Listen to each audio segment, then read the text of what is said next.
늦은 밤 골목 바닥에 여자가 쓰러져 있었습니다. 남자는 계산하지 않았어요. 무릎을 꿇고 두 손을 겹쳐 가슴을 눌렀습니다. 땀이 턱 끝으로 흘러내릴 때까지 멈추지 않았어요. 구급차가 떠난 뒤 남자는 이름도 남기지 않고 어둠 속으로 걸어 들어갔습니다. 다음 날 그 여자가 누구인지 알았을 때도 표정 하나 바뀌지 않았죠. 사람 살렸다고 돈 받는 사람은 없어요. 국내 3위 그룹 회장 앞에서 억대 수표를 돌려보낸 남자.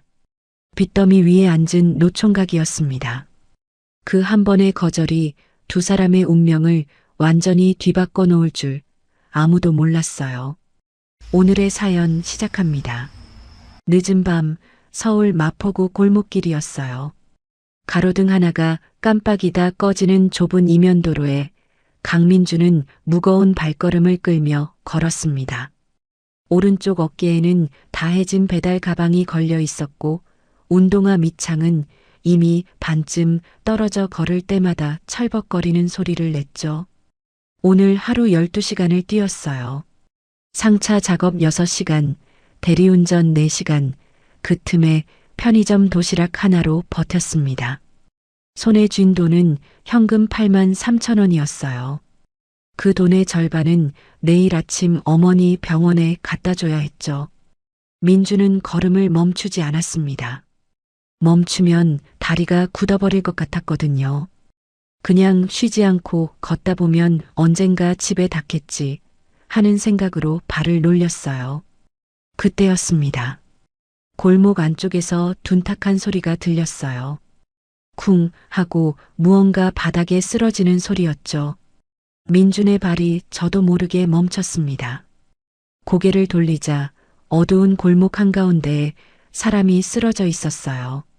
여자였습니다. 짙은 감색 코트가 바닥에 넓게 펼쳐져 있었고 한쪽 팔이 어색한 각도로 꺾여 있었죠. 머리카락이 얼굴을 덮고 있었고 몸이 미세하게 떨리고 있었습니다. 민주는 뛰었어요. 생각보다 빠른 발이었습니다. 피곤함 따위는 순식간에 어디론가 사라져버렸죠. 무릎을 꿇고 여자의 얼굴에 손을 가져갔어요. 40대 초반으로 보이는 여자였습니다. 얼굴이 창백했고 입술 끝이 파랗게 물들어 있었죠. 숨을 쉬는 건지 알 수가 없었어요. 민주는 손가락 2개를 여자의 목에 댔습니다. 맥박이 있었어요. 아주 약하고 불규칙했지만 분명히 살아 있었습니다. 그런데 눈이 반쯤 뒤집혀 있었죠. 여보세요, 들려요. 민준이 여자의 어깨를 두 손으로 잡고 가볍게 흔들며 말했습니다. 반응이 없었어요. 민준은 주저하지 않았습니다. 배달 가방을 옆으로 집어던지고 두 손을 여자의 가슴 위에 겹쳐 얹었어요. 심폐소생술이었습니다. 3년 전 동네 소방서에서 무료로 진행한 응급처치 교육을 들은 적이 있었죠. 설마 이걸 쓰게 될 줄은 몰랐습니다. 하나, 둘, 셋, 넷. 민준이 이를 악물고 박자를 세며 두 손에 힘을 실었어요. 땀이 이마에서 턱으로 흘러내렸습니다. 손바닥이 뜨거워졌죠. 제발 버텨요. 민준이 낮게 중얼거리며 멈추지 않았어요. 30번을 누르고 고개를 기울여 숨을 불어넣었습니다. 차가운 바람이 골목을 훑고 지나갔죠. 그때 여자의 가슴이 미세하게 들썩였어요. 민주는 왼손으로 휴대폰을 꺼내 119를 눌렀습니다. 여기 마포구 서강동 골목인데요. 여자분이 쓰러져 있어요. 의식이 없고 호흡이 불규칙합니다. 빨리 와주세요. 민준이 전화기를 귀에 붙인 채 다시 여자의 상태를 살폈어요. 손이 얼음처럼 차가웠습니다. 고급 소재의 코트 안에 입은 옷도 얇았죠. 이 밤에 이런 골목에서 혼자 쓰러진 이유가 무엇인지 그런 건 지금 중요하지 않았어요. 구급차가 도착하기까지 7분이 걸렸습니다. 민주는 그 7분 동안 자리를 뜨지 않았어요. 여자의 손을 두 손으로 감싸 쥐고 체온이 더 떨어지지 않도록 자신의 몸을 바람막이 삼아 옆에 앉아 있었습니다. 구급대원 2명이 들것을 들고 뛰어왔어요. 발견하신 분이세요? 대원이 숨을 헐떡이며 물었습니다. 네, 제가 심폐소생술했어요. 맥박은 있는데 의식이 없습니다. 민준이 옆으로 비켜서며 말했어요. 대원들이 여자를 들것에 올리고 빠르게 움직였습니다. 성함이 어떻게 되세요? 같이 가셔야 할 것 같은데요. 대원 한 명이 민준을 돌아보며 말했죠. 민준은 잠깐 멈칫했습니다. 바닥에 떨어진 배달 가방을 집어들었어요. 내일 새벽 5시에 또 상차 작업이 있었습니다. 저는 괜찮아요. 잘 부탁드립니다. 민준이 고개를 꾸벅 숙이고 돌아섰습니다. 구급차 사이렌 소리가 골목을 가득 채우며 멀어졌어요. 민준은 다시 걷기 시작했습니다. 철벅, 철벅. 떨어진 운동화 밑창이 아까와 똑같은 소리를 냈죠. 아무 일도 없었다는 듯이 민준은 그렇게 어둠 속으로 걸어 들어갔습니다. 그 이튿날 아침이었어요. 민준이 눈을 뜬 건 오전 7시였습니다. 반지하 방 창문으로 사람들 발목 높이의 빛이 비스듬히 들어왔죠. 몸이 천근만근이었어요. 어젯밤 상차 작업을 마치고 들어온 게 새벽 2시였으니 5시간을 잔 셈이었습니다. 민준은 벽에 기댄 채 눈을 비볐어요. 좁은 방 안에는 접이식 밥상 하나, 이불 한 채, 그리고 한쪽 벽면을 가득 채운 서류 더미가 전부였습니다. 서류들은 모두 법원에서 날아온 것들이었죠. 압류 통지, 변제 독촉, 소송 안내문. 민주는 그 서류들을 더 이상 뜯어보지 않았어요. 뜯어봐야 내용은 뻔했고 뻔한 내용을 확인할 기력이 없었습니다. 세수를 하고 나오는데 현관문 너머에서 소리가 들렸어요. 웅성거리는 소리였습니다. 민준이 미간을 찌푸리며 문을 열었습니다. 반지하 계단 위 좁은 골목 입구에 검은색 승용차 3대가 나란히 서 있었어요. 번호판이 보이지 않을 만큼 반짝이는 차들이었습니다. 정장을 입은 남자 둘이 계단 앞에 서 있었죠. 한 명은 키가 훤칠했고 다른 한 명은 서류 봉투를 2손으로 받쳐들고 있었어요. 민준이 계단 아래에서 올려다보며 물었습니다. 누구세요? 키 큰 남자가 허리를 숙이며 말했어요. 한성그룹 회장님 수행비서 최성태입니다. 강민준 씨 맞으시죠? 민준이 2 사람을 번갈아 보며 대답했습니다. 맞는데요.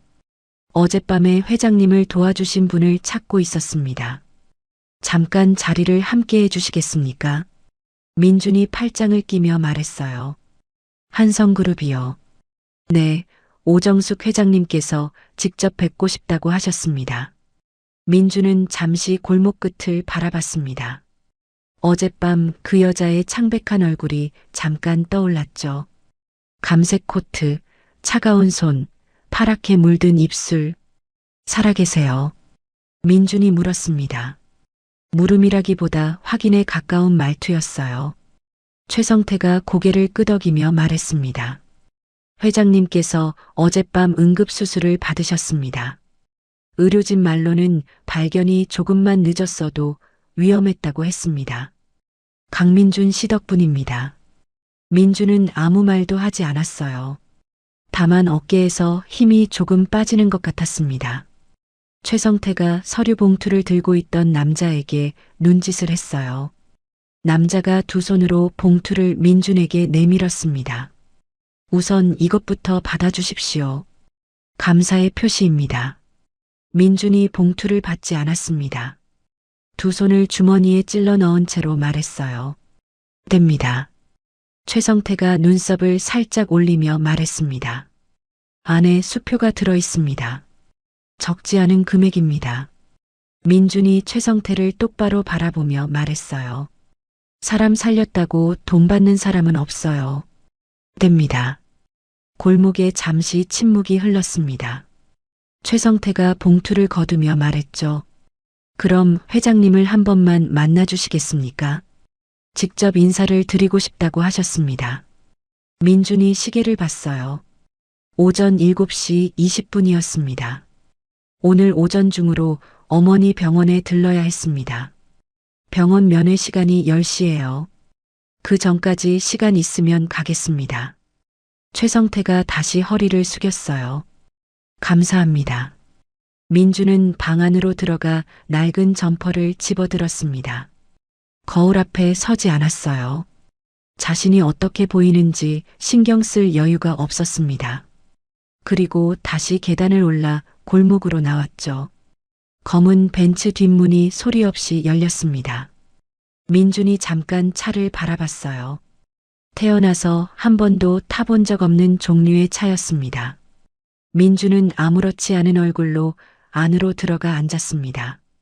문이 닫혔습니다. 차가 천천히 골목을 빠져나갔어요. 반지하 창문 너머로 아까 비치던 빛이 조용히 끊겼습니다. 병원 VIP 병동 복도는 조용했어요. 일반 병동과는 공기부터 달랐습니다. 바닥은 대리석이었고 복도 한쪽 벽면에는 은은한 조명을 받은 그림들이 나란히 걸려 있었죠. 간호사들은 낮은 목소리로만 이야기를 나눴고 구두 발소리조차 거의 나지 않았어요. 강민주는 그 복도 한가운데 서서 자신의 낡은 점퍼 소매를 한번 내려다봤습니다. 실밥이 풀린 왼쪽 소매였어요. 고쳐야지 하고 생각한 게 벌써 석 달이 지났죠. 최성태가 앞장서며 조용히 말했습니다. 이쪽입니다. 육중한 원목 문 앞에서 최성태가 가볍게 노크를 2번 했어요. 안에서 낮고 또렷한 목소리가 들렸습니다. 들어와요. 문이 안쪽으로 열렸어요. 병실은 웬만한 거실보다 넓었습니다. 창가에는 흰 커튼이 길게 드리워져 있었고 그 앞에 놓인 넓은 침대에 오정숙이 등을 기대고 앉아 있었어요. 머리카락은 단정하게 빗어 넘겨져 있었고 얼굴빛은 여전히 창백했지만 두 눈만큼은 형형하게 살아 있었습니다.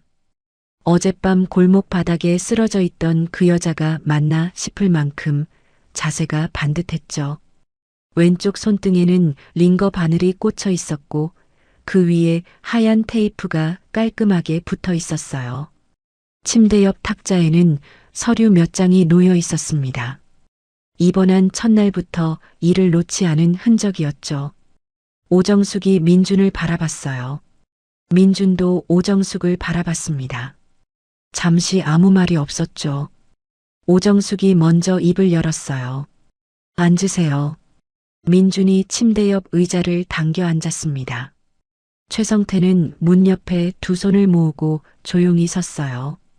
오정숙이 민준의 얼굴을 천천히 살피며 말했습니다. 어젯밤에 저를 살려주신 분이 맞죠? 민준이 고개를 한번 끄덕이며 말했어요. 네, 맞습니다. 이름이 강민준이라고 들었어요. 네. 오정숙이 잠시 시선을 창가로 돌렸다가 다시 민준에게로 가져왔습니다. 봉투를 거절하셨다고요. 민준이 무릎 위에 두 손을 얹으며 말했어요. 사람이 쓰러져 있으면 돕는 게 당연한 거 아닌가요? 거기에 값을 매기는 건 제 방식이 아닙니다. 오정숙의 눈썹이 아주 조금 위로 올라갔어요.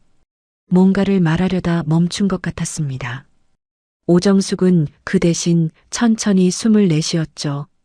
그동안 살면서 그런 말을 들어본 적이 없어요. 민준이 대답하지 않았습니다. 창밖으로 시선을 한번 돌렸다가 다시 오정숙을 봤을 뿐이에요. 오정숙이 말을 이었습니다. 그룹 법무팀에서 강민준 씨 상황을 파악했어요. 소송건이랑 압류건, 그리고 어머니 병원비 문제까지요. 민준의 두 손이 무릎 위에서 아주 조금 굳었어요. 하지만 표정은 전혀 바뀌지 않았습니다. 그건 제 사정이고 회장님이 알아야 할 내용은 아닙니다. 오정숙이 민준을 가만히 바라보다가 말했어요. 맞아요. 제가 선을 넘었네요. 뜻밖의 말이었습니다. 민준이 오정숙을 다시 봤어요. 오정숙은 손등에 붙은 테이프 끝을 손끝으로 살짝 건드리며 말을 이었죠. 돈 얘기 말고 그냥 감사하다는 말을 하고 싶었어요. 민준이 잠시 있다가 고개를 끄덕였습니다. 살아계시니 다행입니다. 짧은 말이었어요. 그런데 오정숙의 눈가가 아주 미세하게 흔들렸습니다. 오정숙은 그것을 들키지 않으려는 듯 시선을 아래로 내렸죠. 링거줄이 투명하게 빛을 받고 있었어요. 민준이 자리에서 일어섰습니다. 병원 면회 시간이 있어서 먼저 일어나겠습니다. 최성태가 문 쪽으로 한 발 다가서는데 오정숙이 말했어요. 어머니가 많이 안 좋으신가요? 민준의 발이 멈췄습니다. 등을 보인 채로 잠시 서 있었어요. 좁은 어깨가 한번 오르내렸습니다. 많이 안 좋습니다. 그 말을 끝으로 민준은 병실을 나갔어요. 문이 천천히 닫혔습니다. 오정숙은 닫힌 문을 한동안 바라봤어요. 살면서 자신에게 아무것도 바라지 않는 눈빛을 가진 사람을 만난 적이 없었습니다. 수행 비서도 그룹 임원도 가족도 오정숙을 바라볼 때 항상 무언가를 원하는 눈을 하고 있었어요. 그런데 저 남자의 눈에는 아무것도 없었습니다. 탐욕도 없었고 두려움도 없었고 기대도 없었죠. 그게 오정숙의 마음 한 구석을 이상하게 건드렸어요. 오정숙이 최성태를 바라보며 말했습니다. 저 사람 어머니 치료비 병원에 직접 연락해서 처리해요. 최성태가 조심스럽게 말했어요. 거절하실 수도 있습니다. 오정숙이 창밖을 바라보며 말했습니다. 그러면 그때 가서 생각하죠. 어머니가 입원한 병원은 마포구 끝자락에 있는 낡은 건물이었어요.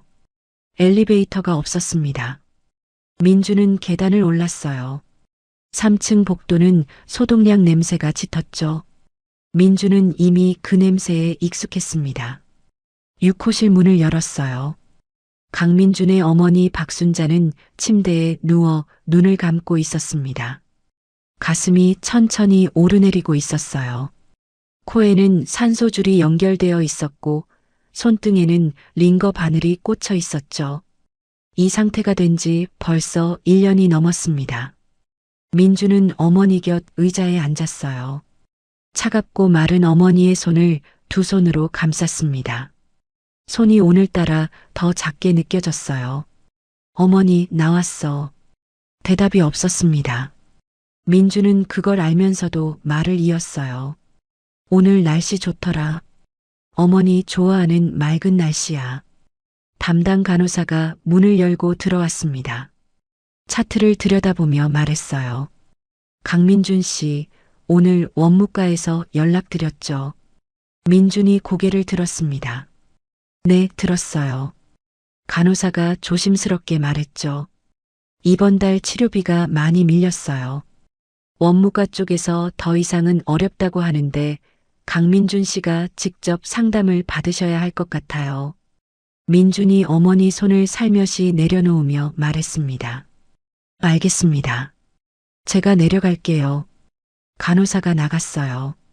민준은 잠시 어머니를 바라봤습니다. 주름진 이마, 깊게 꺼진 두 눈, 힘없이 벌어진 입술. 한때 새벽마다 일어나 밥을 짓던 손이었어요. 민준의 학교 도시락을 싸면서 반찬이 왜 맨날 똑같냐는 투정을 웃으며 받아주던 손이었습니다.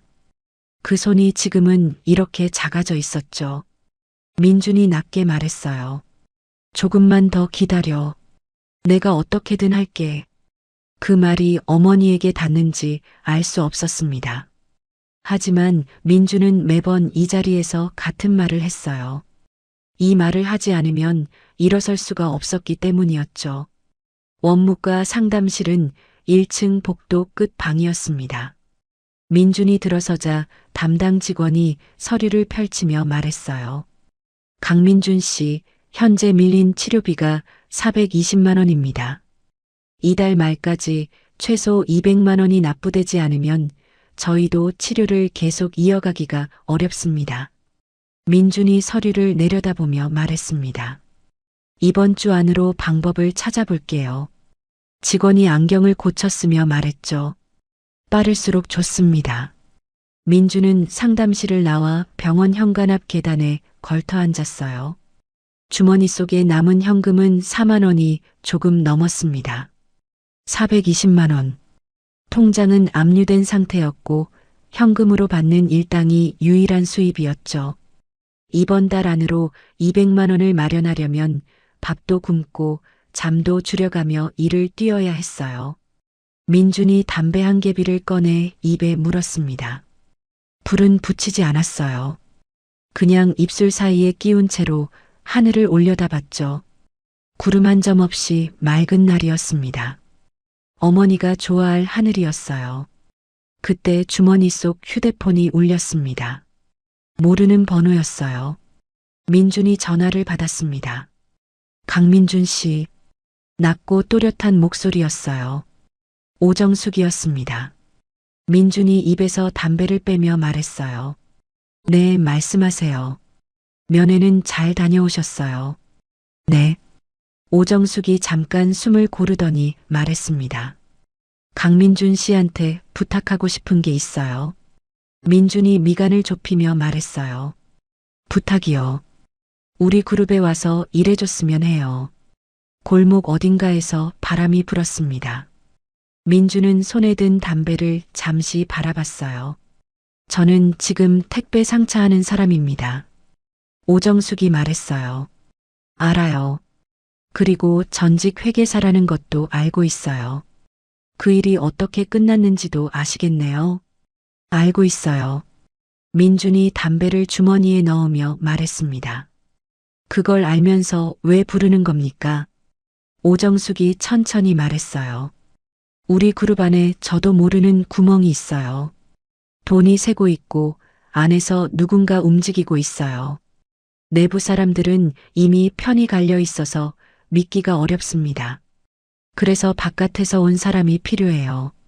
민주는 병원 건물 3층 창문을 올려다봤습니다. 어머니가 누운 방 쪽 창문이었어요. 커튼이 살짝 흔들리고 있었죠. 오정숙이 다시 말했습니다. 거절하셔도 됩니다. 강요는 안 해요. 민준이 시선을 내리깔며 말했어요. 조건을 들어야 할 것 같습니다. 오정숙의 목소리가 아주 조금 부드러워졌죠. 내일 오전에 다시 만나요. 천천히 이야기합시다. 전화가 끊겼습니다. 민주는 한동안 휴대폰을 손에 든 채로 계단에 앉아 있었어요. 재벌 그룹, 회장실, 자신과는 전혀 다른 세계였습니다. 민주는 코끝을 한번 훔치고 자리에서 일어섰어요. 다시 계단을 올랐습니다. 어머니한테 오늘 면회 시간이 아직 남아 있었거든요. 이틀 뒤 한성그룹 본사 빌딩이었어요. 지하철 2호선 시청역에서 걸어서 5분 거리에 있는 45층짜리 유리 건물이었습니다. 로비 천장이 4층 높이까지 뚫려 있었고 정면 벽면에는 한성그룹 로고가 금속 글씨로 박혀 있었죠. 민주는 로비 입구에서 잠시 멈춰 섰어요. 자동문이 열리면서 실내 공기가 밀려 나왔습니다. 따뜻하고 깨끗한 공기였어요. 민주는 숨을 한번 들이쉬고 안으로 들어갔습니다. 안내 데스크 직원이 민준을 위아래로 훑어봤어요. 낡은 점퍼에 면바지, 운동화 차림이었습니다. 이 건물 어디에도 어울리지 않는 차림이었죠. 어디서 오셨습니까? 직원이 표정 없이 물었어요. 회장님 면담 약속이 있어서요. 강민준입니다. 직원이 모니터를 들여다보더니 표정이 살짝 바뀌었습니다. 수화기를 들어 어딘가에 연락을 했어요. 잠시 후 엘리베이터 쪽에서 최성태가 빠른 걸음으로 걸어왔습니다. 기다리셨습니까? 바로 올라가시죠. 엘리베이터 문이 닫혔어요. 40층 버튼이 눌렸습니다. 민주는 엘리베이터 벽면에 비친 자신의 모습을 봤어요. 머리카락이 조금 헝클어져 있었습니다. 손으로 한번 쓸어 넘겼죠. 회장실은 40층 전체를 쓰고 있었어요. 복도 끝에 있는 이중문을 최성태가 열었습니다. 넓은 공간이 펼쳐졌어요. 한쪽 벽면이 통유리로 되어 있어서 서울 시내가 한눈에 내려다 보였죠. 책상은 방 중앙에 놓여 있었고 그 뒤에 오정숙이 앉아 있었습니다. 어제 병원에서 보던 모습과는 전혀 달랐어요. 짙은 남색 재킷을 입고 있었고 머리카락은 단단하게 올려 묶었습니다. 링거 자국이 있는 왼손으로 서류를 넘기고 있었죠. 민준이 들어서자 오정숙이 서류에서 눈을 들었어요. 왔어요. 앉아요. 민준이 책상 앞 의자에 앉았습니다. 오정숙이 서류를 덮으며 말했어요. 어젯밤에 생각해 봤어요. 민준이 말했습니다. 저도 생각해 봤습니다. 오정숙이 민준을 바라보며 말했어요. 말해봐요. 민준이 의자 등받이에 등을 붙이며 말했습니다. 조건이 3가지입니다. 첫째, 제가 보고 들은 것을 어디에도 보고할 의무는 없습니다. 직접 회장님한테만 말합니다. 둘째, 제가 필요하다고 판단하면 어느 부서든 들어가서 볼 수 있어야 합니다. 셋째, 계약은 3달 단위로 합니다. 3달 안에 아무것도 못 찾으면 제가 나갑니다. 오정숙이 민준을 가만히 바라봤어요. 눈을 깜빡이지 않았습니다. 그리고요. 민준이 잠시 멈췄어요. 무릎 위에 얹은 손이 한번 쥐어졌다가 풀렸습니다. 어머니 치료비는 받지 않겠습니다. 오정숙의 눈썹이 조금 올라갔어요. 이유가 뭐예요? 회장님한테 빚지고 싶지 않습니다. 일한 만큼 받으면 됩니다. 오정숙이 잠시 입술을 다물었다가 말했어요. 알겠어요. 3가지 다 받아들이겠습니다. 민준이 고개를 끄덕였습니다. 오정숙이 서랍에서 얇은 파일 하나를 꺼내 책상 위로 밀었어요. 이게 지난 3년치 그룹 내부 감사 자료입니다. 공식 감사팀이 작성한 거예요. 민준이 파일을 집어들었습니다. 이걸 저한테 보여줘도 됩니까? 오정숙이 말했어요. 내가 지금 보여주고 있잖아요. 민준이 파일을 펼쳤습니다. 숫자들이 빽빽하게 들어차 있었어요. 민준의 눈이 빠르게 줄을 따라 움직였습니다. 회계사 시절 몸에 뱀 버릇이었죠. 일주일 주십시오. 오정숙이 말했습니다. 그 안에 뭔가 보여요. 민준이 파일에서 눈을 들지 않으며 말했어요. 숫자는 거짓말을 안 합니다.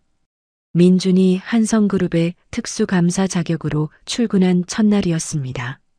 직함은 회장 직속 경영진단 전문위원이었어요. 사내에 이런 직책이 생긴 것은 창사 이래 처음이었죠. 소문은 하루 만에 퍼졌습니다. 점심시간에 구내식당은 유독 시끌벅적했어요. 직원들이 밥을 먹으며 수군거렸습니다. 회장님이 직접 길에서 데려온 사람이래. 스펙이 어떻게 돼? 전직 회계사인데 소송 걸려서 거리로 나앉은 사람이라던데. 그런 사람을 왜 회장님이? 글쎄, 회장님이 쓰러졌을 때 살려줬다는 말도 있어. 민주는 식판을 들고 구석자리에 혼자 앉아 밥을 먹었습니다. 수군거리는 소리가 들렸지만 숟가락을 멈추지 않았어요. 그때 맞은편 자리에 누군가 식판을 내려놓았습니다. 여기 앉아도 될까요? 민준이 고개를 들었어요. 30대 중반으로 보이는 여자였습니다. 단발머리에 안경을 쓰고 있었고 목에 사원증이 걸려 있었죠. 한다인이었어요. 전략기획팀 과장이었습니다.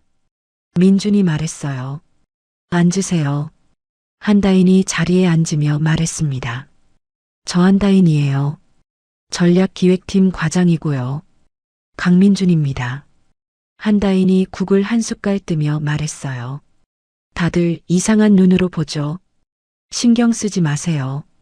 회장님이 데려온 사람한테 감히 뭐라 못해요. 민준이 반찬을 집으며 말했습니다. 신경 안 씁니다. 한다인이 민준을 한번 바라봤어요. 거짓말이 아닌 것 같았습니다. 정말로 신경을 안 쓰는 눈이었죠. 감사 자료 보고 계세요. 네. 어때요? 뭔가 보여요. 민준이 말했습니다. 아직 보는 중입니다.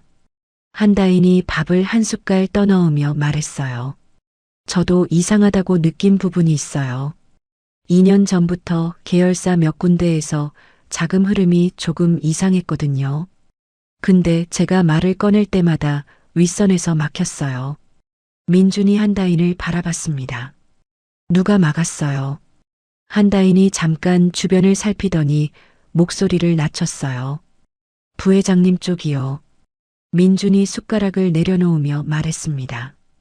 오재원 부회장요. 한다인이 고개를 한번 끄덕였어요. 말은 더하지 않았습니다. 구내식당 안이 워낙 좁았고 귀가 어디에 붙어 있는지 알 수 없었죠. 민주는 다시 밥을 먹기 시작했어요. 숫자들이 머릿속에서 계속 돌아가고 있었습니다. 2년 전, 계열사, 자금 흐름, 퍼즐 조각들이 하나씩 모양을 드러내기 시작했어요. 그날 오후 민준이 받은 내부 자료를 펼쳐놓고 숫자를 들여다보고 있을 때였습니다. 사무실 복도 쪽에서 발소리가 들렸어요. 묵직하고 느린 발소리였습니다. 문이 열렸죠. 오재원이었어요.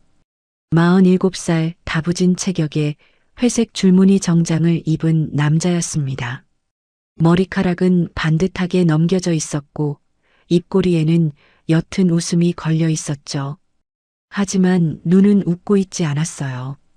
오재원이 방안을 한번 둘러보다가 민준을 바라봤죠. 강민준 씨가 그 사람이구먼. 민준이 자리에서 일어나지 않았어요. 파일을 덮으며 말했습니다. 네, 강민준입니다. 오재원이 방 안으로 들어오며 말했어요. 앉아 있어요. 잠깐 인사나 하려고 들렀어. 오재원이 민준 앞 의자를 당겨 앉았습니다.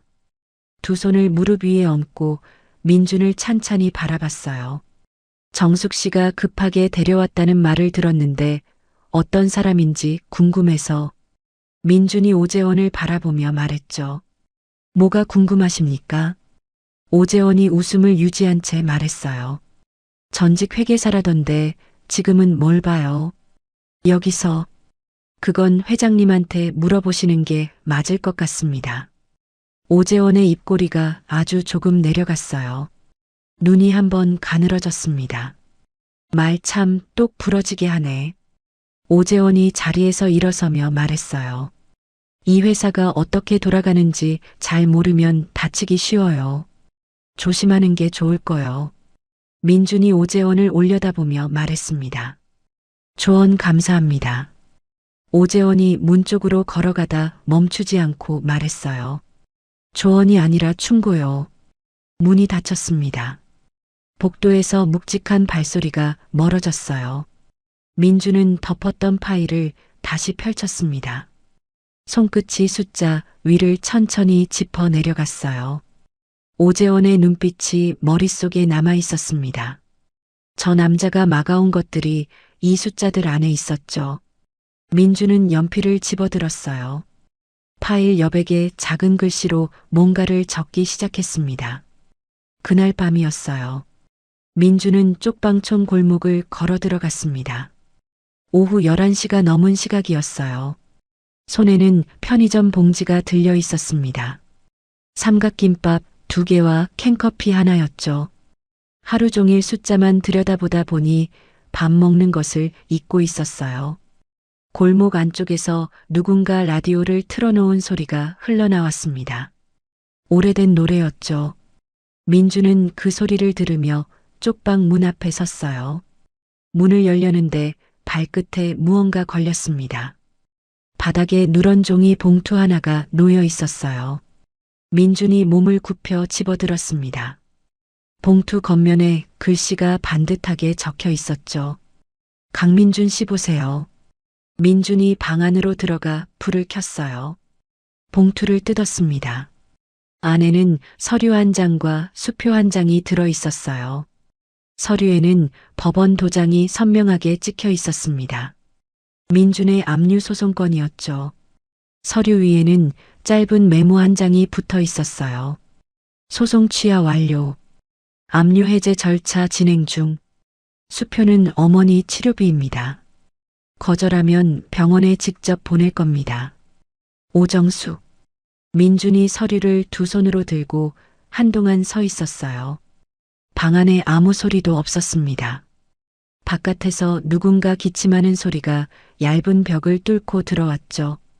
민준이 수표를 봉투 안에 다시 넣었어요. 소파도 없는 방 바닥에 그냥 주저앉았습니다. 3년이었어요. 소송이 걸린 뒤로 3년 동안 민주는 단 한 번도 이 문제가 해결될 거라고 생각해 본 적이 없었습니다. 새벽마다 몸을 일으켜 일을 나가면서 그냥 오늘 하루를 버티는 것만 생각했죠. 내일을 그릴 여유 같은 건 사치였어요. 그런데 그 3년짜리 짐이 봉투 한 장으로 떨어져 나갔습니다. 민준이 편의점 봉지에서 캔커피를 꺼냈어요. 뚜껑을 열지 않은 채로 두 손으로 감쌌습니다. 차가운 캔이 손바닥 안에서 천천히 온기를 머금었죠. 라디오 소리가 벽 너머에서 계속 흘러들어왔어요. 민준이 천장을 올려다보며 낮게 말했습니다. 고집도 참 세네. 다음 날 아침 한성그룹 40층 회장실이었어요. 민준이 문을 열고 들어섰습니다. 오정숙은 창가에 서서 서울 시내를 내려다보고 있었어요. 아침 햇살이 유리창을 타고 들어와 오정숙의 옆 얼굴을 비추고 있었습니다. 민준이 들어오는 기척을 느끼고 오정숙이 돌아봤죠. 민준이 봉투를 들어 보이며 말했어요. 이거 드리러 왔습니다. 오정숙이 봉투를 바라보며 말했습니다. 수표요. 네. 오정숙이 민준을 가만히 바라봤어요. 책상 쪽으로 천천히 걸어오며 말했습니다. 어머니 치료비가 필요하지 않은 거예요. 민준이 봉투를 책상 위에 내려놓으며 말했어요. 일한 만큼 받겠다고 했습니다. 제가 한 일이 아직 아무것도 없어요. 오정숙이 민준을 바라보며 말했습니다. 소송 취하는 내가 알아서 한 겁니다. 강민준 씨한테 한 짓이 부당했으니까요. 그건 내 돈이 아니라 그 사람들이 돌려줬어야 할 것들이에요. 민준이 오정숙을 바라보며 말했어요. 그래도 안 됩니다. 왜요? 빚진 느낌으로는 제대로 된 일을 할 수가 없습니다. 회장님한테 신세 진 게 있으면 눈이 흐려져요. 저는 그러면 안 됩니다. 오정숙이 수표를 집어들었습니다. 잠시 들여다보다가 민준을 봤어요. 입술을 한번 다물었다가 천천히 열었죠. 그럼 이렇게 합시다. 성급금으로 처리하면 되겠어요. 민준이 미간을 좁혔습니다. 성급금이요. 어차피 석 달 계약이에요. 이달치 급여를 먼저 주는 거라고 생각하면 됩니다. 거래 관계니까 빚도 아니고 신세도 아니에요. 민준이 잠시 말이 없었습니다. 오정숙이 수표를 다시 봉투에 넣어 민준 앞으로 밀었어요. 받아요. 민준이 봉투를 바라봤습니다. 그리고 천천히 집어들었어요. 이달 안에 결과를 드리겠습니다. 오정숙이 의자에 앉으며 말했습니다. 기대하죠. 민준이 돌아서려는데 오정숙이 말했어요. 강민준 씨. 민준이 멈추며 돌아봤습니다. 오정숙이 책상 위 서류를 펼치며 말했어요. 어젯밤에 봉투 받고 어떤 생각했어요. 민준이 잠시 있다가 말했습니다. 고집 센 사람이라고 생각했습니다. 오정숙이 서류에서 눈을 들지 않은 채로 말했어요. 나가봐요. 그런데 오정숙의 입꼬리가 아주 조금 올라가 있었습니다.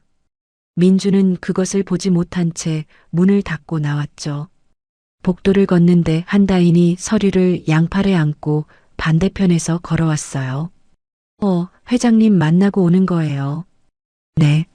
한다인이 민준 옆으로 나란히 걸으며 목소리를 낮췄습니다.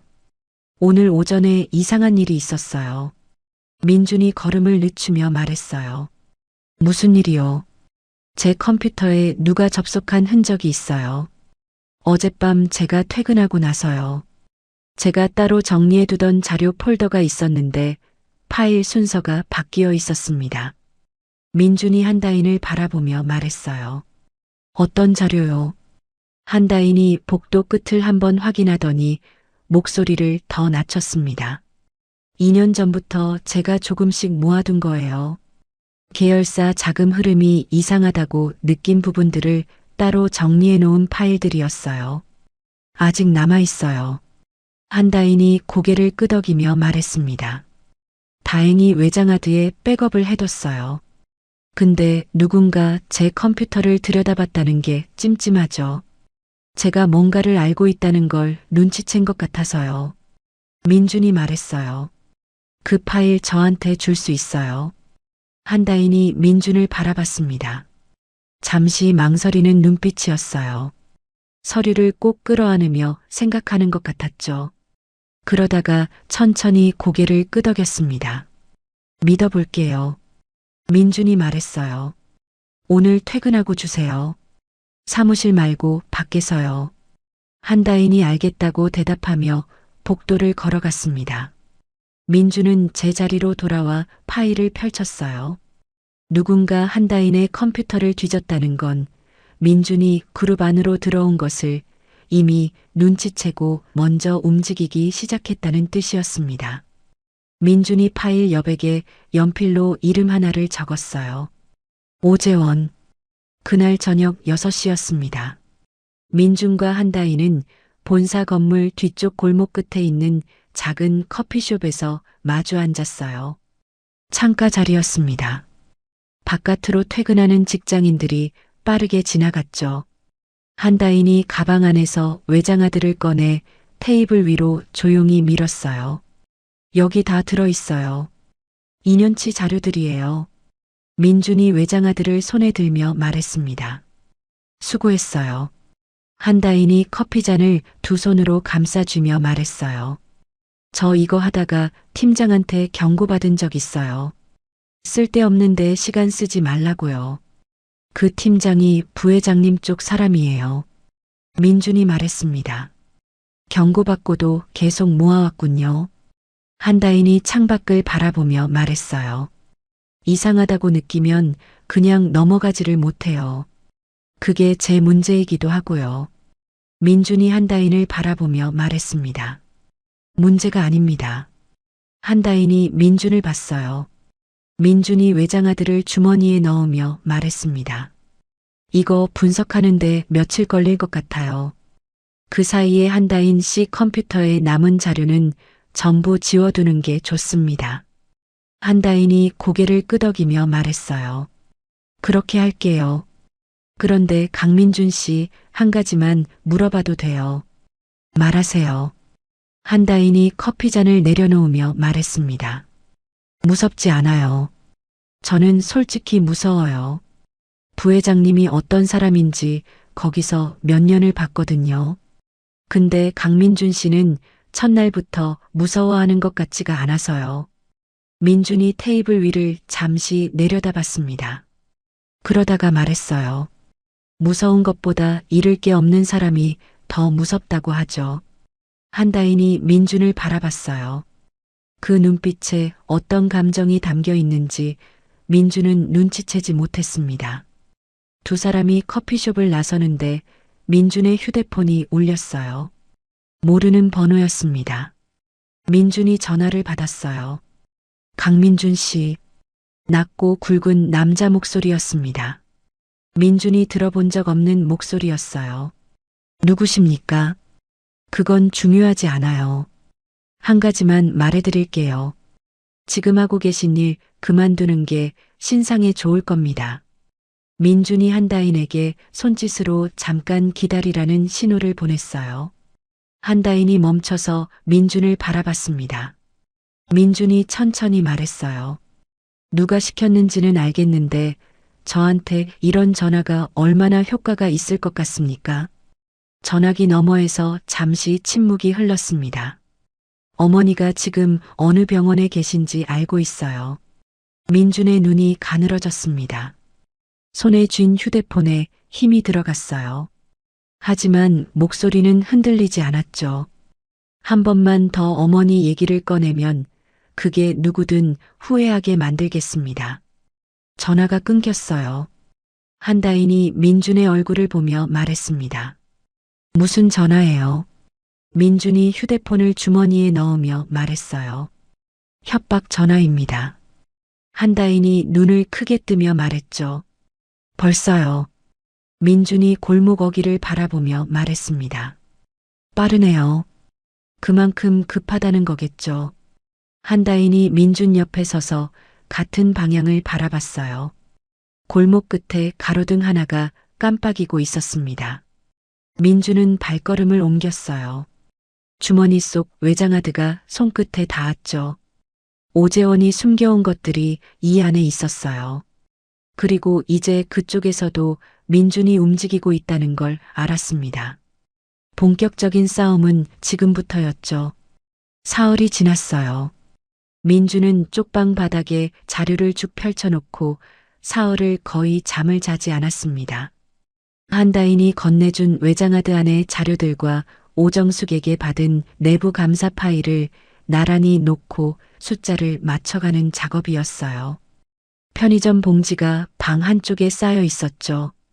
밥 대신 과자와 캔커피로 버텼습니다. 형광등 불빛 아래서 연필로 줄을 긋고 지우고 다시 긋는 일을 반복했어요.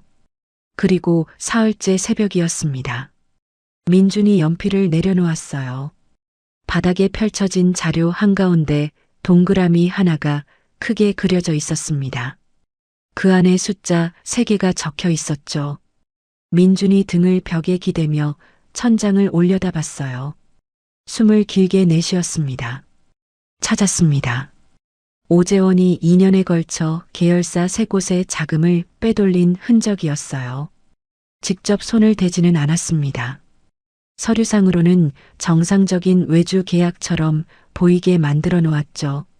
하지만 계약 상대방 업체들의 설립 날짜와 계약 체결 시점을 대조해 보면 구멍이 보였어요. 업체들이 계약을 맺은 날짜보다 나중에 세워진 곳들이었습니다. 존재하지도 않던 회사와 계약을 맺은 셈이었죠. 총 금액은 민준이 어림잡아 계산해도 수백억 원이 넘었어요. 민준이 휴대폰을 집어들었습니다. 시각은 새벽 4시였어요. 오정숙에게 문자를 보냈습니다. 찾았습니다. 내일 오전에 보고 드리겠습니다. 문자를 보내고 나서 민준은 그 자리에 그대로 누웠어요. 딱딱한 바닥이었지만 눈이 저절로 감겼습니다. 3년 만에 처음으로 무언가를 해냈다는 느낌이었어요. 가슴 안쪽이 아주 조용하게 따뜻했죠. 다음 날 아침 9시였습니다. 민준이 회장실 문을 열고 들어서자 오정숙이 이미 자리에 앉아 있었어요. 오정숙의 책상 위에는 민준이 보낸 문자 이후로 잠을 못 잔 흔적이 역력했습니다. 커피잔이 2개나 비어 있었고 서류가 흐트러져 있었죠. 민준이 들어오자 오정숙이 자리에서 일어섰어요. 앉아요. 두 사람이 마주 앉았습니다. 민준이 가방에서 서류 묶음을 꺼내 책상 위에 올려놓았어요. 이게 전부입니다. 오정숙이 서류를 집어들었습니다. 첫 장을 넘기는 손이 아주 조금 떨렸어요.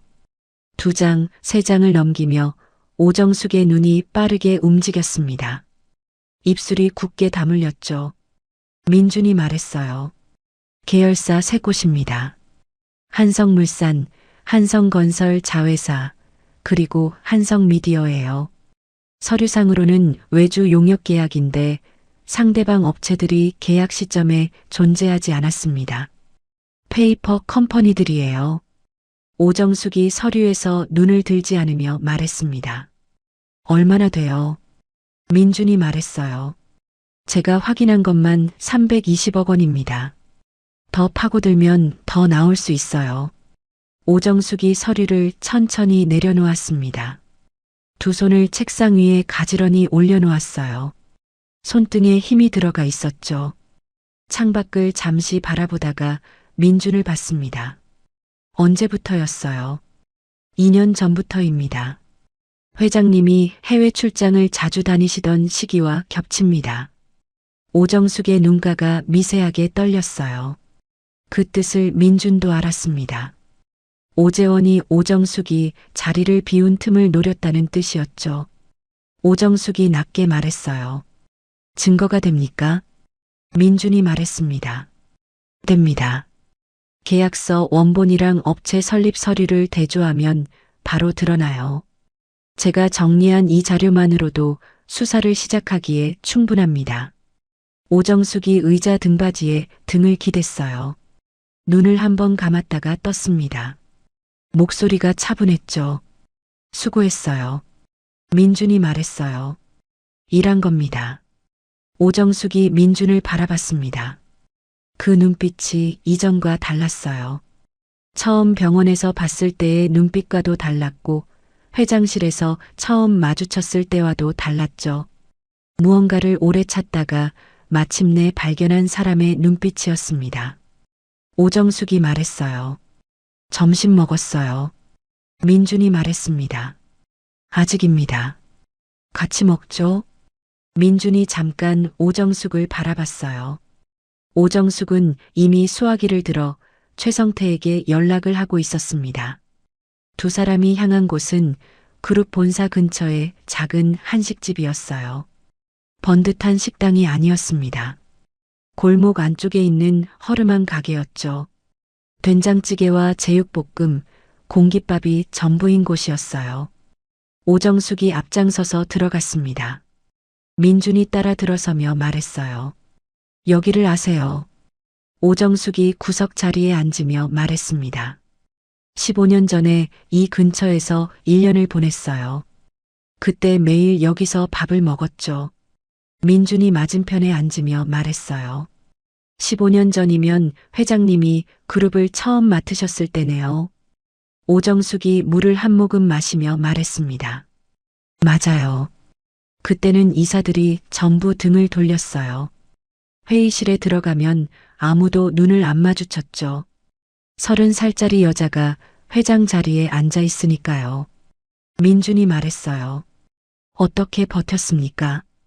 오정숙이 창밖을 잠시 바라봤습니다. 여기 와서 밥 먹으면서요.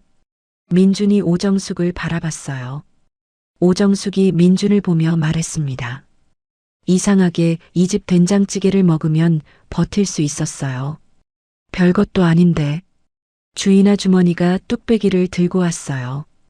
뚜껑을 열자 구수한 냄새가 올라왔습니다. 두 사람이 말없이 밥을 먹기 시작했죠. 한참을 먹다가 오정숙이 말했어요. 강민준 씨는 어떻게 버텼어요? 3년 동안. 민준이 숟가락을 놓지 않고 말했습니다. 어머니요. 오정숙이 민준을 바라봤어요. 민준이 말했습니다. 쓰러지면 어머니 병원비를 낼 사람이 없으니까요. 그것 하나 때문에 일어났어요. 오정숙이 잠시 말이 없었습니다. 된장찌개를 한 숟갈 떠서 입에 넣었어요. 천천히 씹으며 민준을 바라봤죠. 어머니한테 연락이 와요.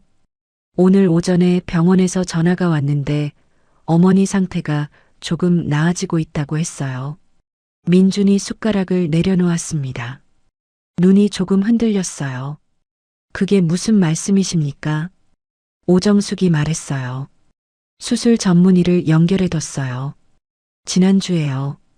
강민준 씨한테 말하지 않고 했는데 화내도 할 말 없어요.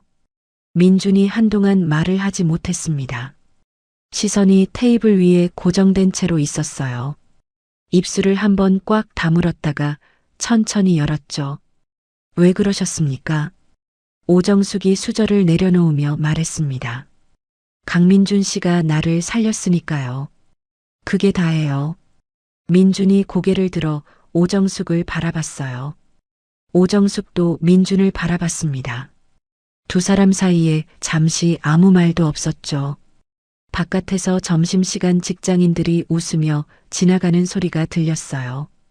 민준이 낮게 말했습니다. 감사합니다. 오정숙이 시선을 내리깔며 말했어요. 밥 먹어요. 두 사람이 다시 밥을 먹기 시작했습니다. 별말이 없었어요. 하지만 어색하지 않았죠. 된장찌개 냄새가 작은 가게 안을 가득 채웠습니다. 민준이 공깃밥을 거의 다 비울 무렵 말했어요. 오재원 부회장 거는 어떻게 하실 겁니까? 오정숙이 물을 마시며 말했습니다. 법대로 해야죠. 민준이 말했어요. 쉽지 않을 겁니다. 이사회 안에 부회장 편이 적지 않아요. 오정숙이 잔을 내려놓으며 말했습니다. 알아요.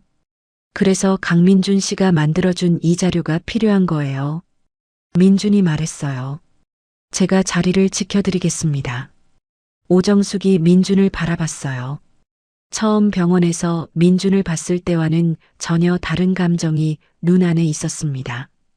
그게 무엇인지 오정숙 스스로도 아직은 정확히 몰랐죠.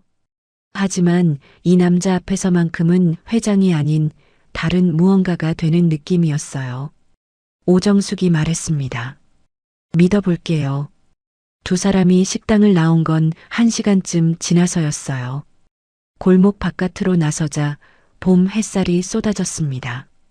오정숙이 눈을 약간 찡그리며 하늘을 올려다봤어요. 민준이 옆에 서서 같은 하늘을 봤죠. 오정숙이 말했습니다. 날씨 좋네요. 민준이 말했어요. 어머니가 좋아할 날씨입니다.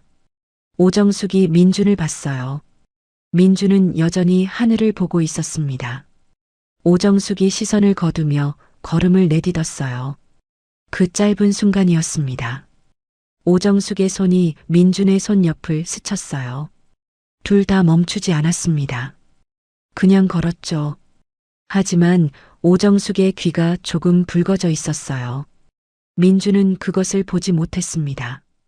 최성태가 뒤에서 두 사람의 뒷모습을 바라봤어요. 그리고 조용히 시선을 내렸습니다. 봄바람이 골목을 지나갔죠. 봄이 짧았어요. 오재원의 비리가 검찰에 넘어간 뒤로 한성그룹 안팎이 완전히 뒤집혔습니다. 이사회는 긴급 소집됐고 언론은 매일같이 한성그룹 관련 기사를 쏟아냈어요. 오재원은 구속 수감됐고 그와 가까이 지내던 임원 셋이 줄줄이 사표를 냈죠. 그 혼란 속에서도 오정숙은 자리를 지켰습니다. 민준이 만들어준 자료가 단단한 방패가 됐어요.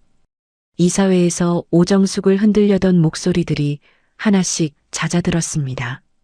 밖에서 보기엔 폭풍이 지나간 것 같았죠. 하지만 오재원이 구속된 지 2달이 지난 어느 토요일 아침 전혀 예상치 못한 곳에서 조용히 새로운 균열이 시작되고 있었어요. 민주는 그날 아침 일찍 병원에 도착했습니다. 어머니 박순자는 침대에 등을 기대고 앉아 창밖을 바라보고 있었어요. 의식을 회복한 지 3주가 지났습니다. 아직 말을 길게 하지는 못했지만 눈을 뜨고 아들의 얼굴을 알아보는 것만으로도 민준에게는 매일이 기적 같았죠. 민준이 어머니 손을 잡으며 말했어요. 어머니, 오늘 손님이 오실 거야. 박순자가 천천히 민준을 바라봤습니다. 누구? 목소리가 가늘고 낮았어요. 하지만 또렷했습니다. 민준이 말했어요. 나 도와준 사람이야. 인사드리고 싶다고 해서. 박순자가 아들의 손을 꼭 쥐며 말했습니다. 좋은 사람이야. 민준이 말했어요. 응. 잠시 후 문이 열렸습니다. 오정숙이 들어왔어요. 평소에 짙은 색 재킷 차림이 아니었습니다. 연한 베이지색 니트에 단정한 바지 차림이었어요.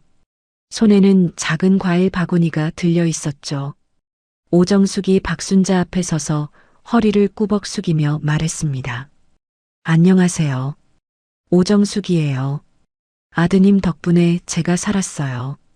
박순자가 오정숙을 천천히 바라봤어요. 그러다가 민준을 봤습니다. 그리고 다시 오정숙을 봤죠. 박순자가 말했어요. 예쁘네. 오정숙의 귀가 살짝 붉어졌습니다. 민준이 헛기침을 하며 말했어요. 어머니, 박순자가 오정숙을 향해 손을 내밀었습니다. 오정숙이 가까이 다가가 그 손을 두 손으로 감쌌어요. 박순자의 손이 오정숙의 손 위를 가만히 두드렸습니다. 마디마디가 굵은 손이었어요. 평생 일만 하다 굳어버린 손이었죠. 고마워요. 우리 민준이. 오정숙이 고개를 숙이며 말했습니다. 제가 더 감사해요. 박순자가 오정숙의 손을 놓지 않은 채로 민준을 바라봤어요. 아무 말도 하지 않았습니다. 하지만 그 눈빛이 민준에게 무언가를 전하고 있었죠. 민준은 창밖으로 시선을 돌렸습니다. 봄볕이 창문을 가득 채우고 있었어요. 그날 저녁이었습니다. 민준과 오정숙은 병원 근처 작은 공원 벤치에 나란히 앉아 있었어요. 오정숙이 자판기에서 커피 2캔을 사왔습니다. 하나를 민준에게 내밀었죠. 민준이 캔을 받으며 말했어요. 회장님이 자판기 커피를 사오시네요. 오정숙이 캔을 따며 말했습니다. 내가 이 근처 자판기 커피 맛을 알면 안 돼요. 민준이 말했어요. 그런 말은 안 했습니다. 오정숙이 민준을 흘겨보다가 커피를 한 모금 마셨어요. 두 사람이 한동안 말없이 앉아 있었습니다. 공원 안쪽에서 아이들이 뛰어노는 소리가 들렸죠. 자전거를 탄 노인이 천천히 지나갔어요. 비둘기 2마리가 발밑에서 모이를 쪼았습니다. 오정숙이 먼저 말했어요. 어머니 많이 좋아지셨네요. 민준이 말했습니다. 네. 이제 밥도 조금씩 드세요. 지난주에는 제가 사간 귤을 혼자 까서 드셨어요. 오정숙이 말했어요. 다행이에요. 민준이 오정숙을 바라봤습니다.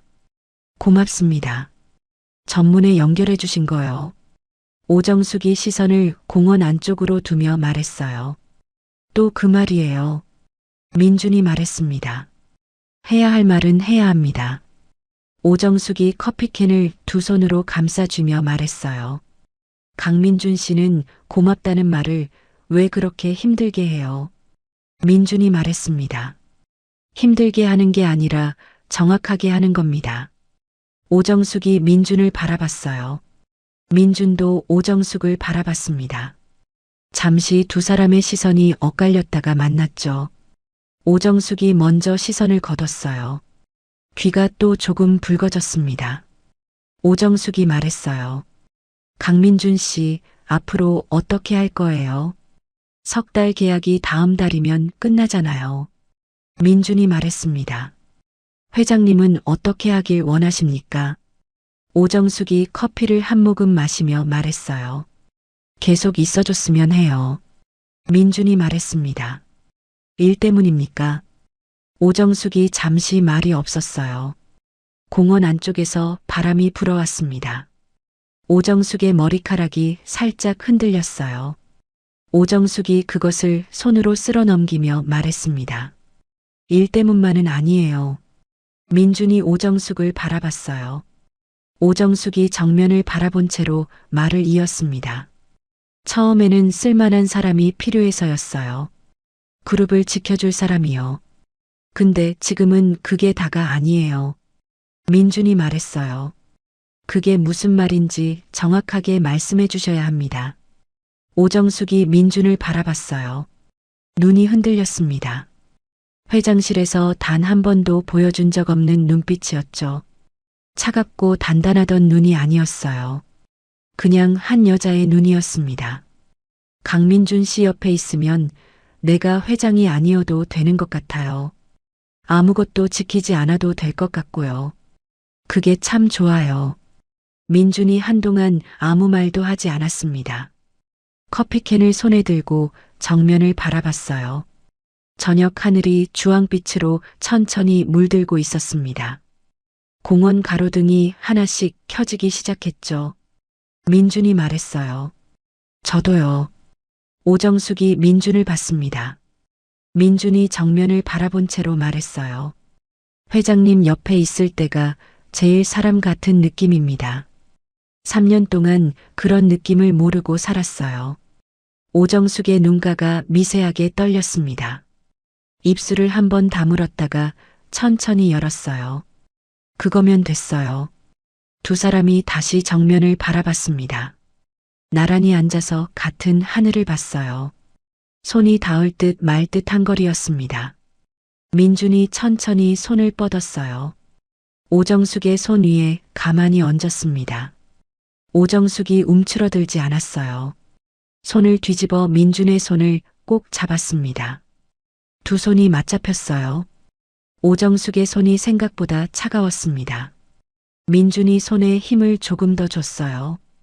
두 사람은 그렇게 한동안 앉아 있었습니다. 아무 말도 없었어요. 지나가는 사람도 없었고 새소리도 잦아들었죠. 그냥 두 사람과 저녁 하늘뿐이었습니다. 그때 민준의 주머니 속 휴대폰이 울렸어요. 한다인이었습니다. 민준이 전화를 받았죠. 한다인의 목소리가 떨리고 있었어요. 강민준 씨, 지금 당장 확인하셔야 할 것 같아요. 민준이 말했습니다. 무슨 일이에요?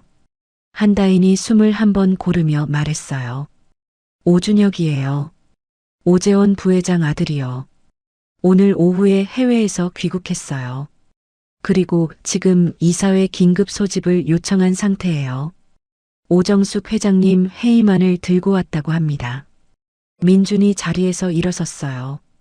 오정숙이 민준의 표정을 보고 손을 놓았습니다. 무슨 일이에요? 민준이 오정숙을 바라보며 말했어요. 오재원 부회장 아들이 귀국했습니다. 오준혁이요. 오정숙의 얼굴에서 빛이 순식간에 거쳤어요. 아까까지 그 얼굴에 머물던 온기가 사라졌습니다. 오정숙이 자리에서 일어서며 재킷 단추를 잠갔어요. 이사회 회의만을 들고 왔다고요. 네. 오정숙이 민준을 바라봤습니다. 눈빛이 다시 회장의 눈으로 돌아와 있었어요. 하지만 그 안 깊은 곳에 아까의 흔들림이 아직 남아 있었죠. 오정숙이 말했습니다. 가야죠. 민준이 앞장섰어요. 오정숙이 그 뒤를 따랐습니다. 두 손이 맞잡혔던 벤치가 뒤로 멀어졌어요. 공원 가로등이 그 빈 벤치를 조용히 비추고 있었습니다. 그리고 한다인의 전화가 끝이 아니었어요. 본사로 향하는 차 안에서 최성태가 다시 전화를 받았습니다. 최성태의 얼굴이 굳어졌어요. 그가 뒷자리 오정숙을 향해 조심스럽게 말했습니다. 회장님, 지금 병원에서 연락이 왔습니다. 오정숙이 말했어요. 무슨 병원이요? 최성태가 말했습니다. 박순자 여사님이 계신 병원이에요. 조금 전에 여사님 병실에 낯선 사람이 들어왔다가 나갔다고 합니다. 간호사가 수상하게 여겨서 연락을 한 건데요. 민준이 최성태를 바라봤어요. 목소리가 낮아졌습니다. 어머니는요? 최성태가 말했어요. 지금은 이상 없으시다고 합니다. 근데 그 사람이 누군지 확인이 안 됐어요. 차 안이 싸늘해졌습니다. 오정숙이 민준을 바라봤어요. 민준의 턱이 굳어 있었습니다. 손이 무릎 위에서 천천히 주먹을 쥐었죠. 오정숙이 최성태에게 말했습니다. 병원 보안 인력 바로 보내요. 지금 당장이요. 최성태가 전화기를 들었어요. 민준이 창밖을 바라봤습니다. 방금까지 봄볕이 따뜻하던 거리가 이제 다른 풍경처럼 보였어요. 오준혁이 아버지보다 훨씬 빠르게 그리고 훨씬 더 비열한 방식으로 움직이고 있었습니다. 그날 밤 한성그룹 본사 회의실이었어요. 긴급 소집된 이사회였습니다. 12명의 이사들이 긴 테이블 양쪽에 나눠 앉아 있었어요. 형광등 불빛이 차갑게 내리쬐는 회의실 안에 묵직한 긴장감이 깔려 있었습니다.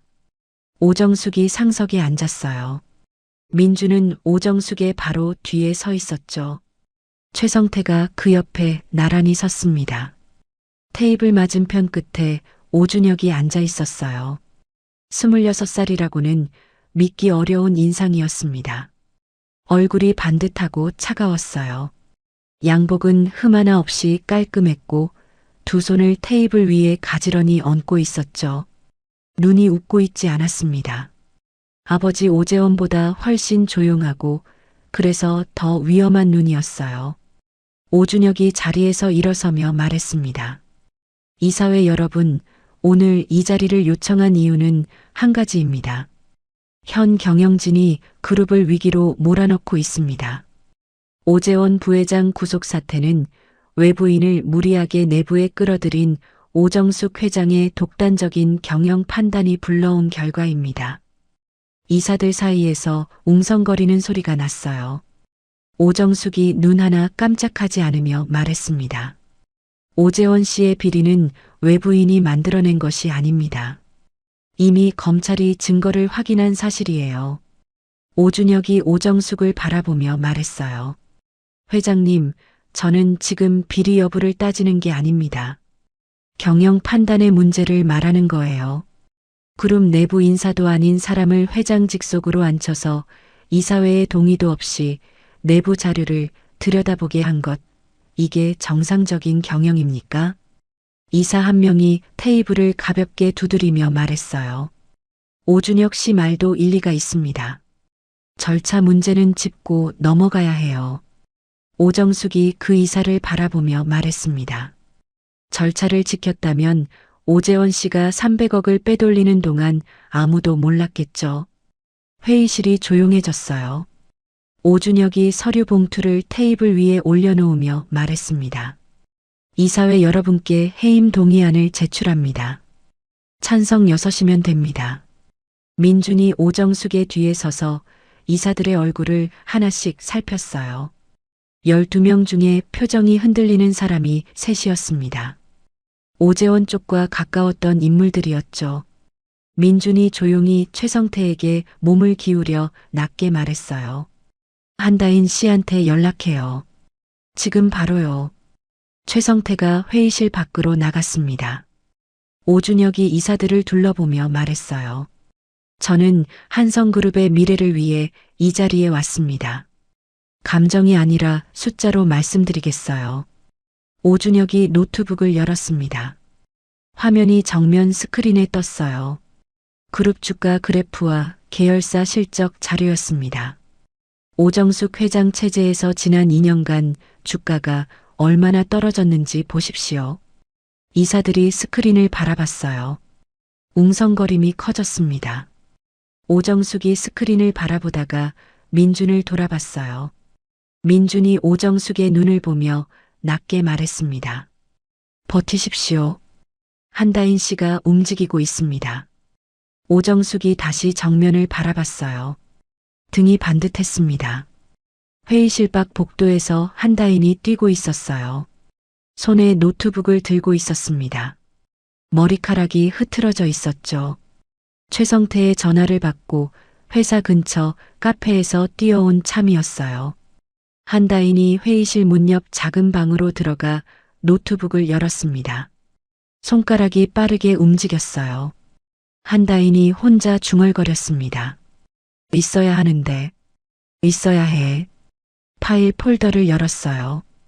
백업해둔 자료들이 쏟아졌습니다. 한다인이 파일 하나를 열어 내용을 확인하더니 눈을 크게 떴어요. 찾았다. 회의실 아니었습니다. 오준혁이 이사들을 향해 말하고 있었어요. 지금 당장 표결을 진행하시죠. 더 늦출 이유가 없습니다. 이사 한 명이 고개를 끄덕이며 말했습니다. 표결 진행합시다. 오정숙이 테이블 위에 두 손을 얹으며 말했어요. 잠깐요. 회의실이 조용해졌습니다. 그때 회의실 문이 열렸어요. 한다인이 들어왔습니다. 숨이 차 있었고 머리카락이 흐트러져 있었죠. 손에 노트북을 들고 있었어요. 오준혁이 한다인을 바라보며 말했습니다. 이사회 도중에 외부인이 들어오는 겁니까? 한다인이 오준혁을 똑바로 바라보며 말했어요. 저는 한성그룹 전략기획팀 과장 한다인입니다.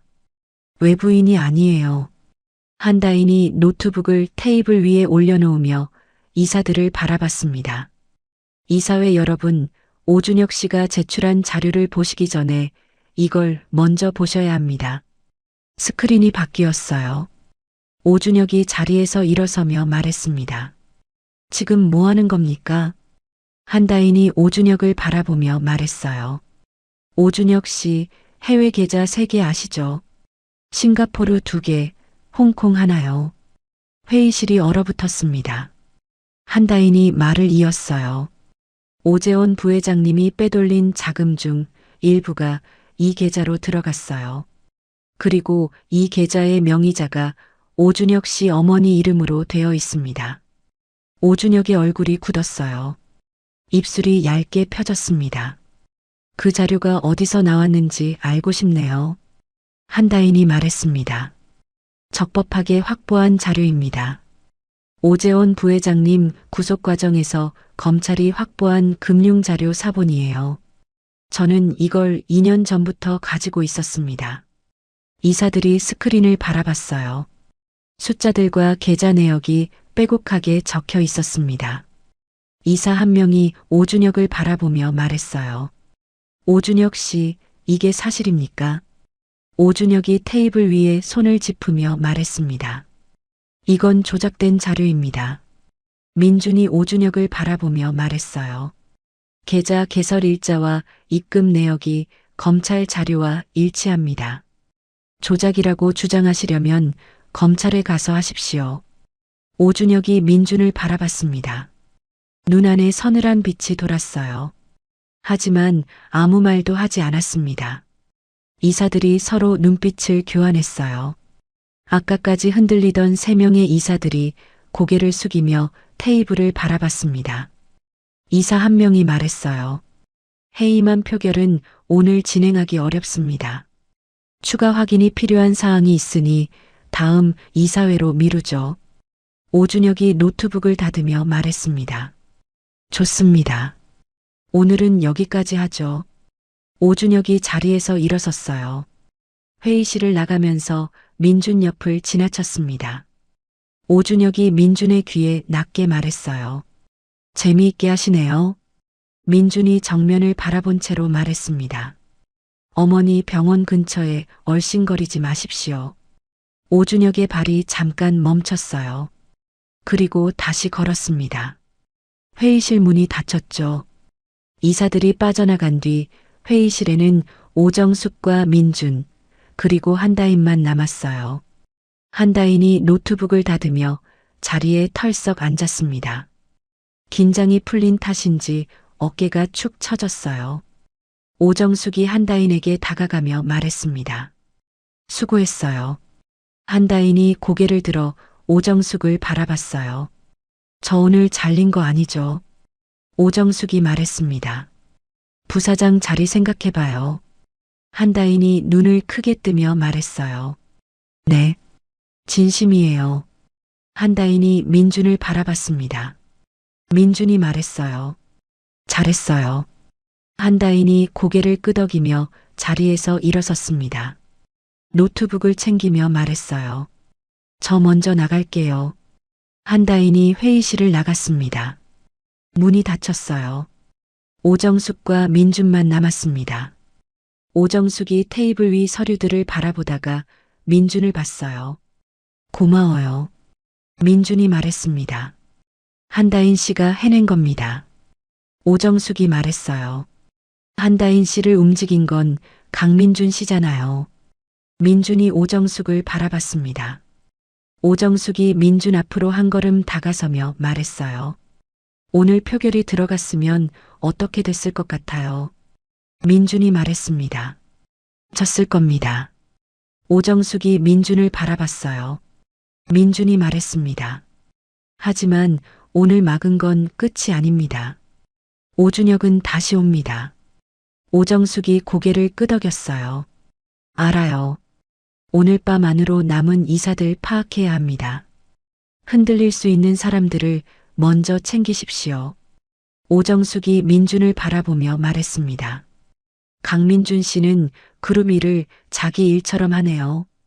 민준이 말했어요. 회장님 일이 제 일이니까요. 오정숙이 민준을 가만히 바라봤어요. 회의실 형광등 불빛이 오정숙의 얼굴을 비추고 있었습니다. 낮에 공원 벤치에서 보던 얼굴과 지금 얼굴이 같은 사람이라는 게 새삼스러웠죠. 오정숙이 말했습니다. 배고파요. 민준이 말했어요. 밥 먹으러 가시죠. 두 사람이 회의실을 나왔어요. 복도에 불이 환하게 켜져 있었습니다. 늦은 밤이었는데도 몇몇 직원들이 자리를 지키고 있었죠. 민준과 오정숙이 복도를 나란히 걸었어요. 엘리베이터를 기다리는데 오정숙이 말했습니다. 오준혁 가만히 두지 않을 거예요. 민준이 말했어요. 저도 가만히 있지 않겠습니다. 엘리베이터 문이 열렸어요. 두 사람이 안으로 들어섰습니다.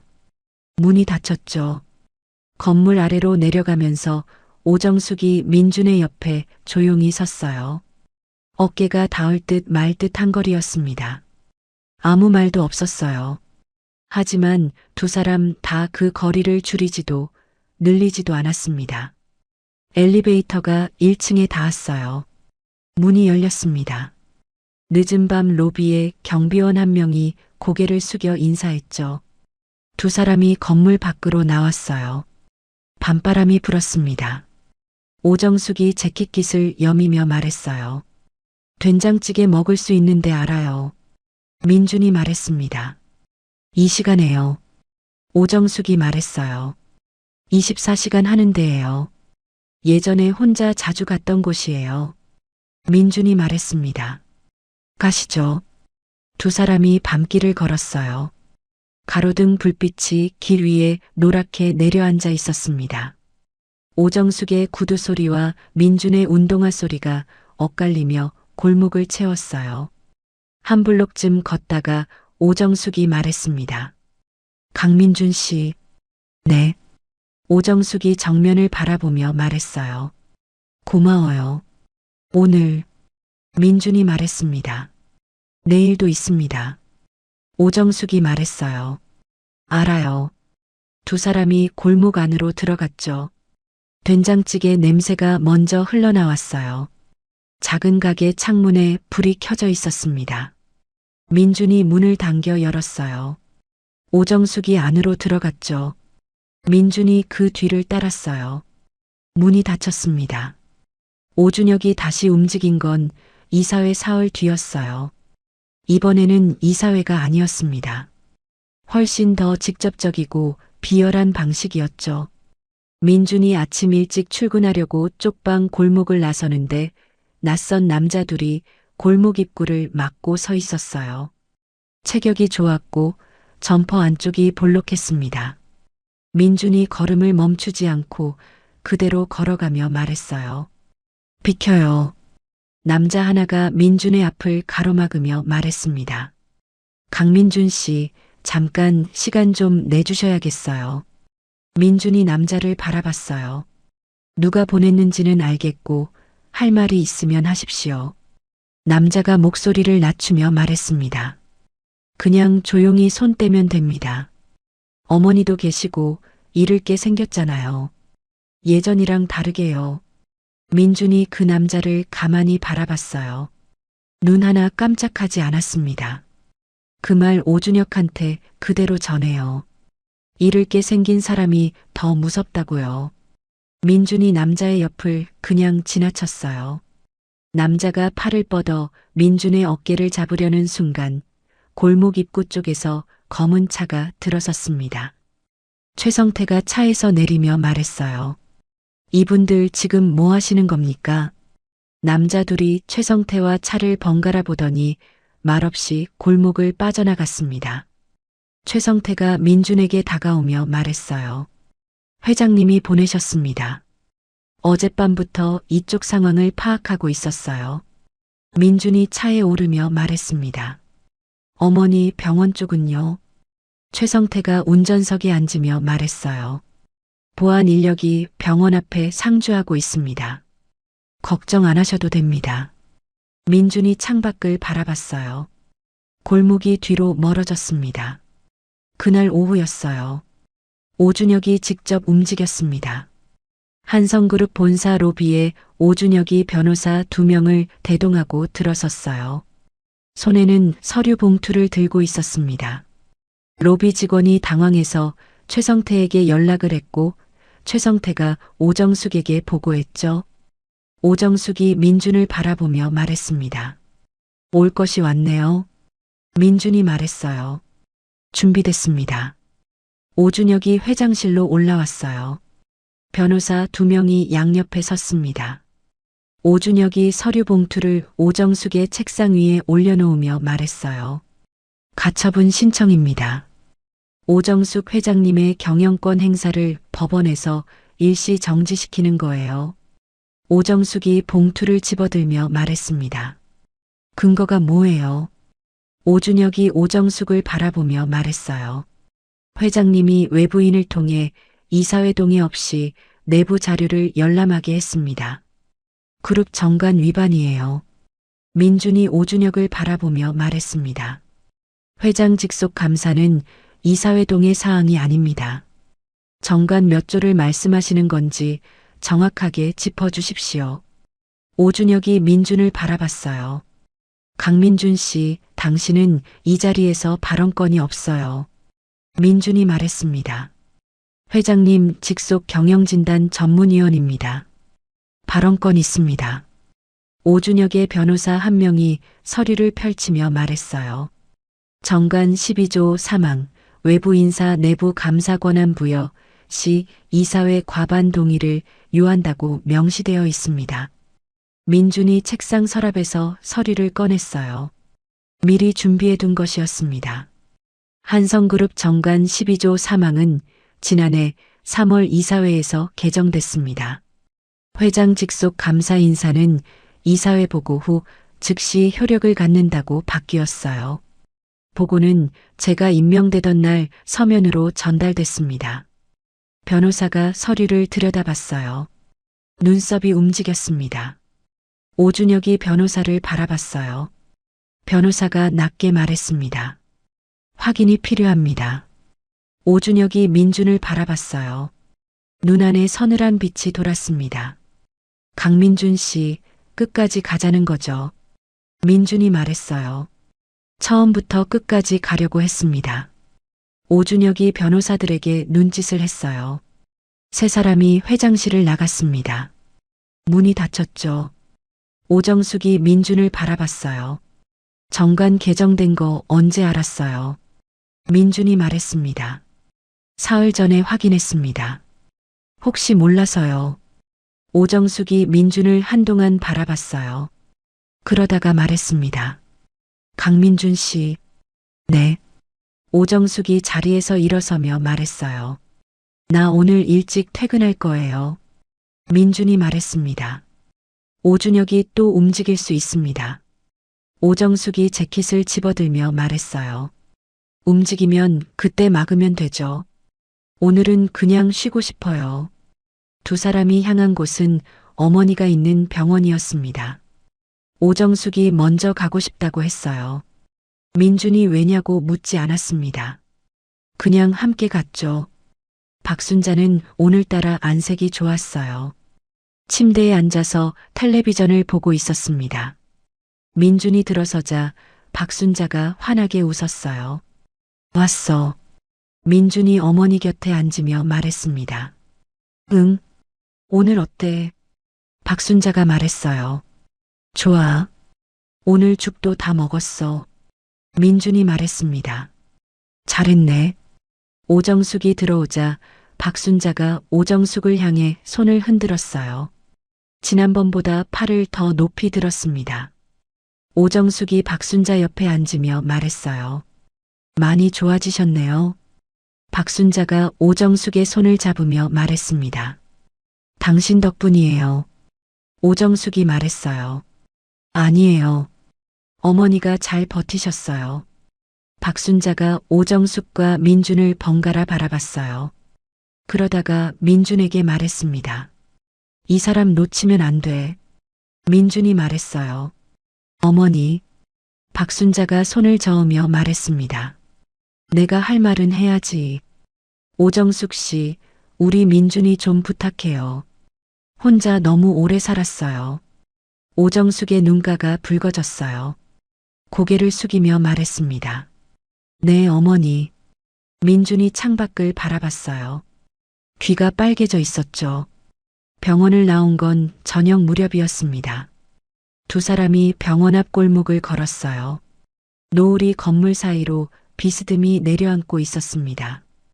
오정숙이 걸으며 말했어요. 어머니한테 혼났어요. 민준이 말했습니다. 저도요. 오정숙이 민준을 바라보며 말했어요. 강민준 씨, 나한테 할 말 없어요. 민준이 걸음을 멈췄습니다. 오정숙도 멈췄어요. 두 사람이 골목 한가운데 서서 서로를 바라봤습니다. 노을빛이 오정숙의 얼굴 위로 내려앉았어요. 민준이 말했습니다. 있습니다. 오정숙이 말했어요. 말해요. 민준이 오정숙을 바라보며 말했습니다. 처음에는 그냥 일이었어요. 그런데 지금은 아닙니다. 회장님 옆에 있고 싶습니다. 일 때문이 아니라요. 오정숙이 눈을 깜빡였어요. 입술이 조금 열렸다가 닫혔습니다. 민준이 말했어요. 회장님이 어떤 사람인지 압니다. 어떤 자리에 있는지도 알고요. 저는 가진 게 없고 아직 빚도 남아 있어요. 조건이 안 된다는 것도 압니다.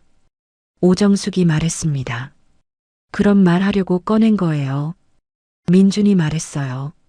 그래도 할 말은 해야 합니다. 오정숙이 민준을 바라봤어요. 눈 안에 무언가가 차올랐습니다. 오정숙이 한 걸음 민준 쪽으로 다가섰어요.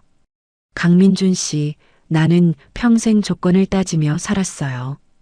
그 사람이 어떤 집안인지, 어떤 스펙인지, 얼마를 가졌는지.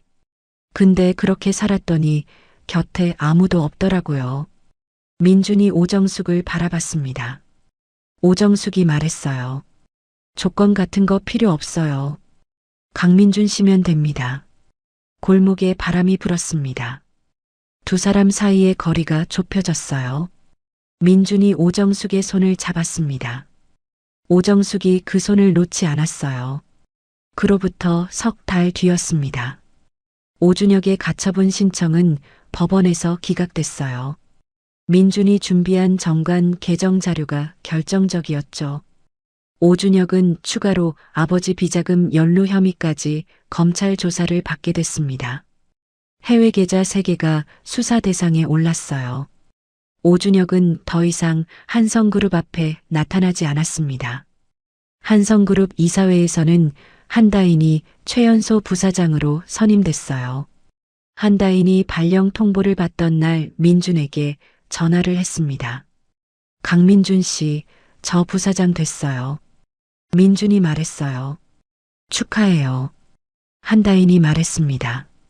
다 강민준 씨 덕분이에요. 민준이 말했어요. 한다인 씨가 2년 동안 자료 모아둔 덕분입니다.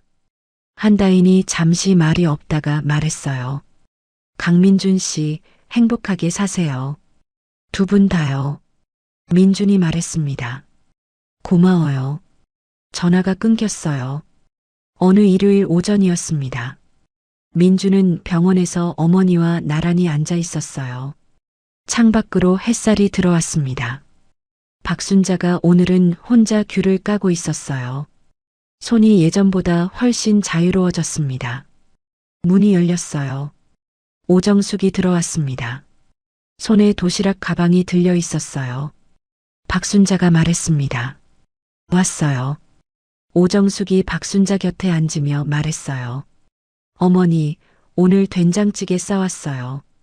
드실 수 있어요. 박순자가 도시락 가방을 바라보며 말했습니다. 직접 했어요. 오정숙이 말했어요. 네. 맛은 보장 못해요. 박순자가 웃었습니다. 오래간만에 듣는 웃음소리였어요. 민준이 그 소리를 들으며 창밖을 바라봤습니다. 오정숙이 도시락을 꺼내며 민준을 바라봤어요. 뭐 봐요? 민준이 말했습니다. 하늘이요. 오정숙이 창밖을 잠깐 봤어요. 좋네요. 민준이 말했습니다. 어머니가 좋아하는 날씨입니다. 박순자가 된장찌개 뚜껑을 열며 말했어요. 둘 다 앉아서 같이 먹어요. 오정숙이 민준 옆에 앉았습니다. 세 사람이 작은 도시락 테이블을 가운데 두고 나란히 앉았어요. 된장찌개 냄새가 병실 안을 가득 채웠습니다. 민준이 숟가락을 들었어요. 오정숙이 그 옆에서 숟가락을 들었습니다. 박순자가 두 사람을 번갈아 보며 말했어요. 맛있겠다. 세 사람이 함께 밥을 먹기 시작했습니다. 창밖으로 햇살이 더 깊숙이 들어왔어요. 봄이 오고 있었습니다. 아무도 그 사실을 굳이 말하지 않았죠. 그냥 밥을 먹었어요. 된장찌개가 식기 전에, 햇살이 기울기 전에 세 사람이 나란히 앉아서 그 시간을 조용히 누렸습니다. 강민주는 처음부터 영리되려 한 적이 없었습니다. 그저 쓰러진 사람 앞에서 몸이 먼저 움직였을 뿐이었죠. 가진 것도 없고 기댈 곳도 없던 남자였어요.